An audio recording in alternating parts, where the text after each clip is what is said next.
أنا محمود خالد، والنهاردة هنحل مع بعض الأسئلة اللي على موقع جملتك على كورس سي. هندخل على موقع جملتك.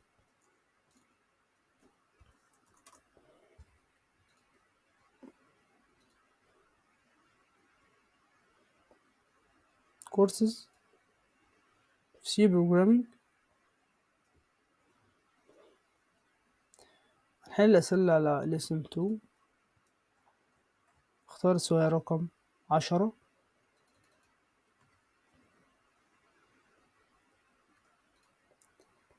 نحل السؤال ده على موقع ريبل، فنكتب ريبل IT.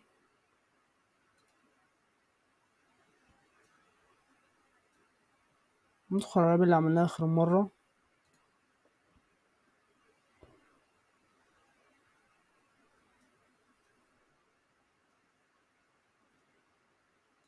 نمسح السؤال ده خالص، نمسح ده كمان، نكتب السؤال الجديد. السؤال الجديد بقى بيقول ايه؟ برنامج يسجل 4 أرقام ويطبع مجموع أول رقمين في سطر وحاصل ضرب الرقمين الآخرين في سطر آخر. تمام، واحدة واحدة كده في السؤال نشوف المطلوب وننفذه. أول حاجة بيقول عندنا برنامج يسجل 4 أرقام ويجمع مجموع أول رقمين. برنامج يسجل 4 أرقام. تعالوا نسجل ال4 أرقام. نحجز 4 متغيرات. int ال E1 بتساوي 5 كوما، ده المتغير الأول. ال E2 بتساوي 9، ده المتغير التاني، كوما. ال E3 بتساوي 15، كوما. ال E4 بتساوي 10، سيمي كولن. كده احنا حجزنا 4 متغيرات. الجزء التاني من السؤال بيقول ايه؟ ويطبع مجموع أول رقمين في سطر وحاصل ضرب الرقمين الآخرين في سطر آخر. عايزين نطبع أول رقمين مجموعهم في سطر وضرب الرقمين التانيين في سطر تاني. احنا عايزين نحجز دلوقتي متغير هياخد مجموع أول رقمين ومتغير تاني هياخد حاصل ضرب الرقمين التانيين، بس عايزين نطبعهم كل واحد سطر مختلف. نعملها ازاي؟ حلها بسيط جدا. هنحجز متغير الأول نسميه someone. someone ده بيساوي ايه؟ يساوي ال E1 plus ال E2. يبقى أنا عملت متغير اسمه sum. المتغير ده بيساوي ال E1 plus ال E2. يبقى المفروض جواه كام؟ 9 و5 14. خلي الأرقام دي صحيحة عشان يكون واضح أكتر. 10 و5 15، يبقى السم 1 بتساوي 15. تمام، نحجز متغير كمان اسمه sum 2. يساوي كام السم 2؟ أما يساوي حاصل ضرب الرقمين التانيين اللي هما ال A3 مضروبة في ال E4 سيميكون. تخيل دي 2. السم 2 بتساوي اللي هيحصل هنا. ايه اللي هيحصل هنا؟ ال A3 مضروبة في ال E4. ال A3 بكام؟ ب15، وال E4 بكام؟ ب2. يبقى 15 في 2 ب30 هتكون موجودة في السم 2. السم 2 حاليا ب30.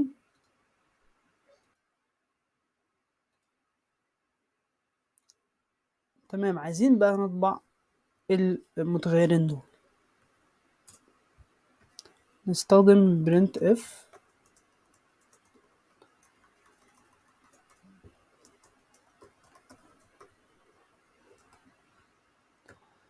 نطبع someone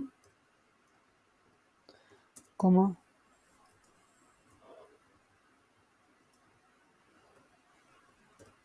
send some to. نيجي بقى نشوف الكود ده هيطلع نتيجة ايه قبل ما ندوس رن.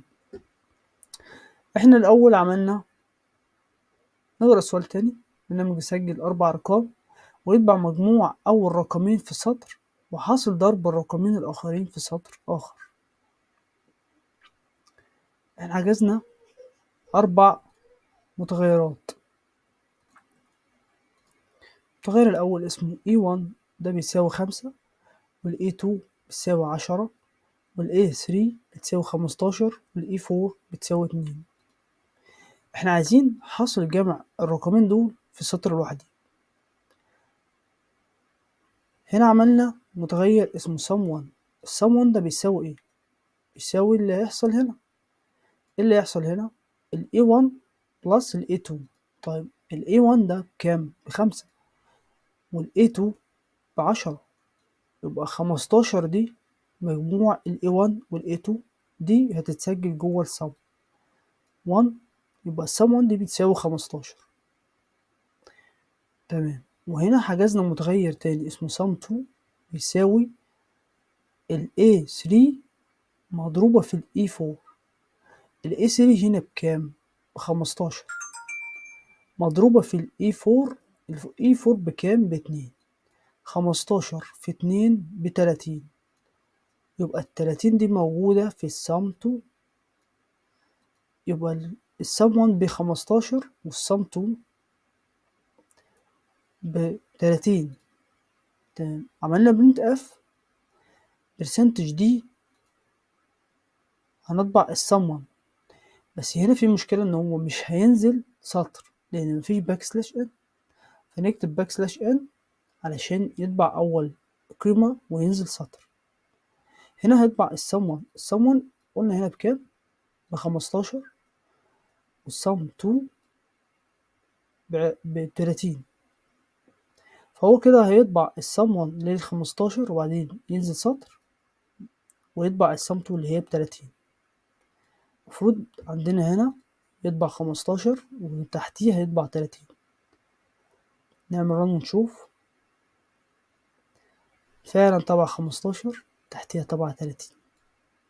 لازم بقى بتكتب كل كود تجرب انت تعمل تريسنج او تقرا الكود سطر سطر تشوف ايه اللي هيتنفذ قبل ما تدوس رن.